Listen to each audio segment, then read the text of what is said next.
There are suggestions that this government isn't doing enough to help Ukrainian refugees. How would you respond? We have been world-beating in our efforts. For example, we've just announced that Ukrainian refugees won't have to fill out passenger locator forms when they land. Okay. They'll also be able to use slightly bigger plastic bags for their liquids and automatically get speedy boarding. I'm not sure that... Plus a free copy of The Sun, so they know what they're letting themselves in for. Is that all? No, we're also going to organise some world-beating group activities to keep them all busy. Such as? Well, perhaps something physical that involves stretching and lifting and putting into containers. Are you talking about picking vegetables? No, could be fruit as well. Aren't UK sanctions moving far too slowly in comparison to other European countries? No, in fact, we are leading the world.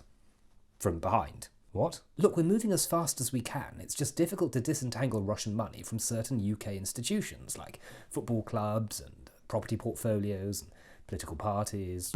And we're bringing in the world-beating economic crime bill next week, which will force anonymous business owners to reveal their identities. But won't that give existing owners 18 months before they have to comply? Have you ever tried to sell a house? I'd say 18 months is a pretty tough deadline. Now, you yourself have actually received money from several Russian businessmen with links to Putin. I think it's important to remember that not all Russians support Putin. Well, those men do. Yeah, sure, they do, but my point still stands. Just look at all those brave protesters in Russia making their voices heard. But your own police and crime bill will actually make those kind of protests more difficult here. More difficult than in Russia? Well, no, but in fact, could we argue that we're making protests in this country more difficult and dangerous in order to make our protests better? A bit like survival of the fittest. Would you argue that? We could, just like we could argue that we're cutting funding to the BBC because we know how important it is. Right. And making voting harder so people appreciate it more. Thank you, Minister.